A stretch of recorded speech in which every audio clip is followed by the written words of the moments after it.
आज उस शख्सियत की बात करेंगे दोस्तों, जिनकी त्याग और सहन शक्ति की हकीकत सुनकर आपकी आंखें नम या फिर आप मौन हो जाएंगे। तो आइए जानते हैं ऐसी नारी शक्ति को जिनके त्याग, समर्पण, समाज के प्रति निष्ठा की बदौलत बहुजन समाज और सर्व समाज की नारी शक्ति को भारतवर्ष में सम्मान से जीने का अधिकार मिला। वो है परम पूजनीय त्याग भावना की मूर्ति माता रमाई अंबेडकर जी। परम पूज्य बोधिसत्व डॉक्टर बाबा साहेब अंबेडकर जी को विश्वविख्यात महापुरुष बनाने में रमाई का ही बहुत बड़ा रोल था। उन्हीं का दोस्तों साथ था। साथियों, आज हमारी समाज की महिलाएं, चाहे वे किसी भी धर्म, जाति, समुदाय से हो, उनको माता रमाई अंबेडकर जी पर गर्व होना चाहिए कि किन किन और कैसी परिस्थितियों में उन्होंने बाबा साहब का मनोबल बढ़ाया और उनके हर फैसले में उनका साथ देती रही। खुद अपना जीवन घोर कष्ट में बिताया और बाबा साहब को मदद करती रही। वो कहते हैं ना दोस्तों, प्रत्येक महापुरुष की सफलता के पीछे उसकी जीवन संगिनी का बहुत बड़ा हाथ होता है। जीवन संगिनी का त्याग और सहयोग अगर न हो तो शायद वह व्यक्ति महापुरुष ही नहीं बन पाता। आई साहिब रमाई अंबेडकर इसी तरह के त्याग और समर्पण की प्रतिमूर्ति थी। तो उनके बारे में कुछ बातें आपको बता दें दोस्तों। माता रमाई जी का जन्म एक गरीब परिवार में हुआ था। उनके पिता भिखु दुतरे या वलंकर व माता रुक्मिणी इनके साथ रमाबाई दाभोल के पास वनंदन गांव में नदी किनारे महारपुरा बस्ती में रहती थी। वो कुल 3 बहन व एक भाई थे। रमाबाई की बड़ी बहन दापोली में रहती थी। रमाई के बचपन का नाम रामी था। तो रामी के माता पिता का देहांत बचपन में ही हो जाता है। रामी की 2 और बहनें और एक भाई जिनका नाम शंकर था। बचपन में ही माता पिता की मृत्यु हो जाने के कारण रामी और उसके भाई बहन को अपने मामा और चाचा के साथ मुंबई में रहना पड़ता है। तो डॉक्टर बाबा साहब अंबेडकर जी प्यार से माता रमाई को रामू कहकर पुकारा करते थे। दिसंबर 1940 में बाबा साहब अंबेडकर जी ने थॉट्स ऑफ पाकिस्तान पुस्तक लिखी। यह पुस्तक उन्होंने अपनी पत्नी रामो को ही भेंट की, उन्हीं को समर्पित की। तो भेंट के शब्द दोस्तों इस प्रकार थे। डॉक्टर अंबेडकर ये लिखते हैं, मैं यह पुस्तक रामो को उसके मन की सात्विकता, मानसिक सद्वृत्ति, त्याग, समर्पण की भावना, सदाचार की पवित्रता और मेरे साथ दुख झेलने में, अभाव व परेशानी के दिनों में जबकि हमारा कोई सहायक, कोई सहारा न था, उस वक्त सहनशीलता और सहमति दिखाने की प्रशंसा स्वरूप भेंट करता हूँ। उपरोक्त शब्दों से ये स्पष्ट हो जाता है कि माता रमाई ने बाबा साहब जी का किस प्रकार संकटों के दिनों में साथ दिया और बाबा साहब के दिल में उनके लिए कितना सत्कार और प्रेम था, कितनी रिस्पेक्ट थी। बाबा साहब भी ऐसे ही महापुरुषों में से एक थे जिन्हें रमाई जैसी बहुत ही नेक जीवन साथी मिली। माता रमाई अपने पति के प्रयत्न से कुछ पढ़ना लिखना भी सीख गई थी। साधारणतः महापुरुषों के जीवन में यह एक सुखद बात होती है दोस्तों कि उन्हें जीवन साथी बहुत ही साधारण और अच्छे उच्च विचारों के मिलते हैं। माता रमाबाई कर्मठता की मूर्ति थी। वह अपने पति के जनहितकारी कार्यों में यथा योग्य उनका साथ देती थी। माता रमाई ने 5 संतानों को जन्म दिया था दोस्तों। उनके नाम यशवंतराव, गंगाधर, रमेश, इंदु और राजरत्न थे। दोस्तों, गरीबी किसी को इतना भी न सताए कि उनकी जान ही चली जाए। धन के अभाव के कारण जब भोजन ही भरपेट नहीं मिलता था, तब दवा दारू के लिए पैसे कहाँ से आते। इसका दुष्परिणाम ये हुआ कि यशवंतराव के अलावा सभी बच्चे अकाल ही काल कलवित हो गए, मृत्यु को प्राप्त हो गए। दूसरे पुत्र गंगाधर के निधन की दर्द भरी कहानी डॉक्टर अंबेडकर ने खुद इस प्रकार बतलाई थी। वे कहते हैं कि दूसरा लड़का गंगाधर हुआ जो देखने में बहुत ही सुंदर था। वह अचानक बीमार हो गया। दवा दारू के लिए एक पैसा न था। उसकी बीमारी से तो एक बार मेरा मन भी डामाडोल हो गया कि मैं अंग्रेज़ सरकार की नौकरी कर लूं। फिर मुझे विचार आया कि अगर मैंने अंग्रेज़ सरकार की नौकरी कर ली तो मेरे देश के उन करोड़ों अछूतों वंचितों का क्या होगा जो गंगाधर से ज़्यादा बीमार है। ठीक प्रकार से इलाज ना होने के कारण वह नन्हा सा बच्चा 2.5 साल की आयु में चल बसा। उसकी मैयत में आए लोगों ने बच्चे के मृत शरीर को ढकने के लिए, नया कपड़ा लाने के लिए मुझसे पैसे मांगे, लेकिन मेरे पास इतने पैसे नहीं थे कि मैं कफन तक खरीद सकूं। अंत में बाबा साहब लिखते हैं कि अंत में मेरी प्यारी रामू ने अपनी साड़ी में से एक टुकड़ा फाड़ कर दिया।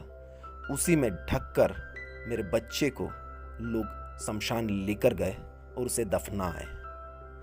ऐसी थी मेरी आर्थिक स्थिति, ये बाबा साहब खुद लिखते हैं। 5वां बच्चा राजरत्न बहुत प्यारा था।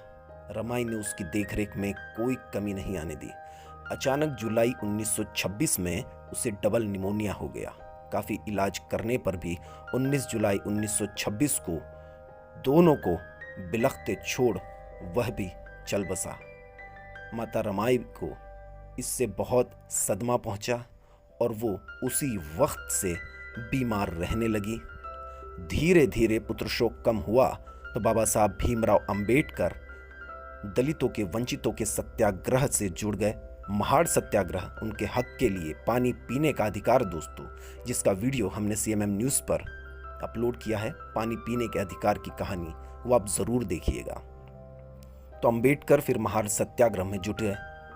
महाड़ में विरोधियों ने ये षड्यंत्र किया कि उन्हें मार डाले। जी हाँ दोस्तों, विरोधियों ने षड्यंत्र करके उन्हें मार डालने की योजना बनाई।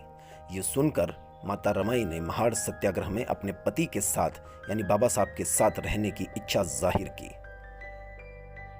जहां वह इतनी गरीबी का जीवन जी रही थी, वहीं आत्मसम्मान भी उनमें कूट कूट कर भरा था दोस्तों।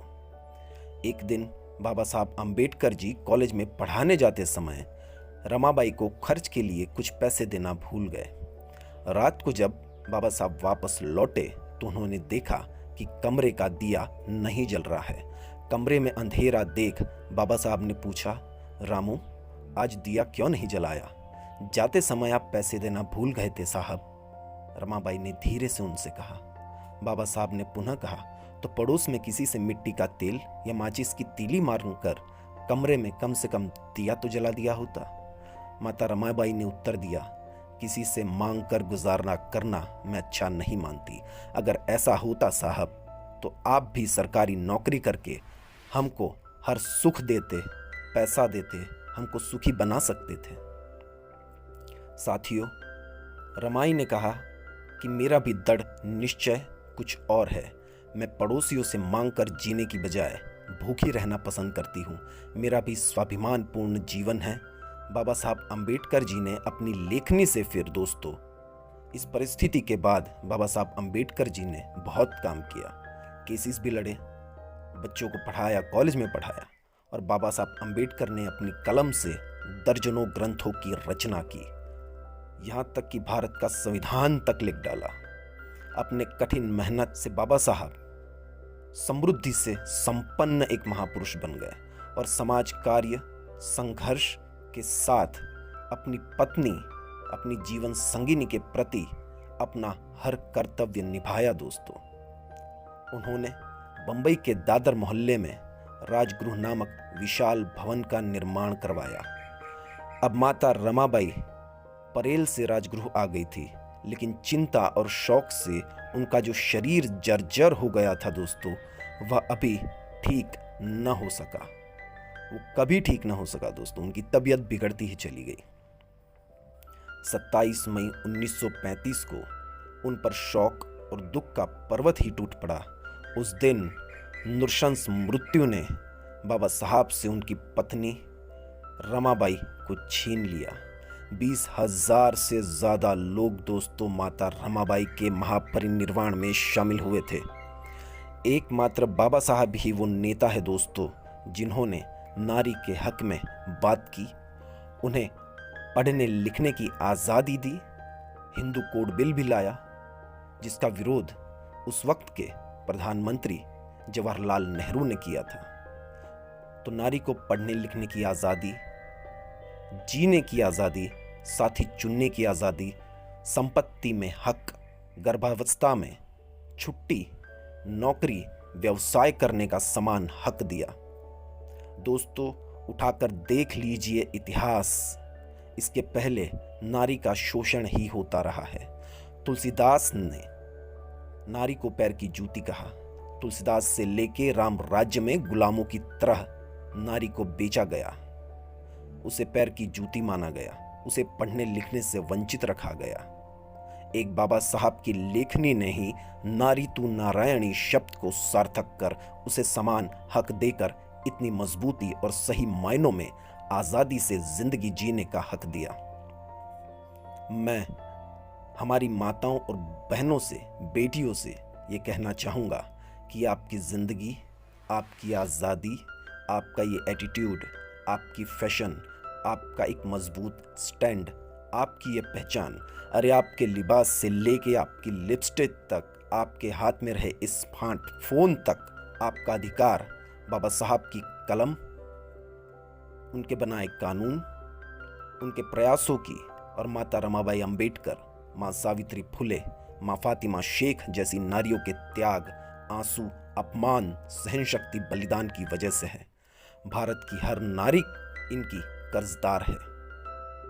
तो परम पूज्य बोधिसत्व भारत रत्न बाबा साहेब अंबेडकर जी को महापुरुष, युग प्रवर्तक बनाने वाली, परम पूजनीय, त्याग, समर्पण, महान शख्सियत की प्रतीक, महिलाओं के संघर्षों की मिसाल, महानायिका, राष्ट्रमाता रमाई अंबेडकर जी के परिनिर्वाण दिवस पर द CMM न्यूज़ की ओर से उन्हें अनंत कोटि नमन।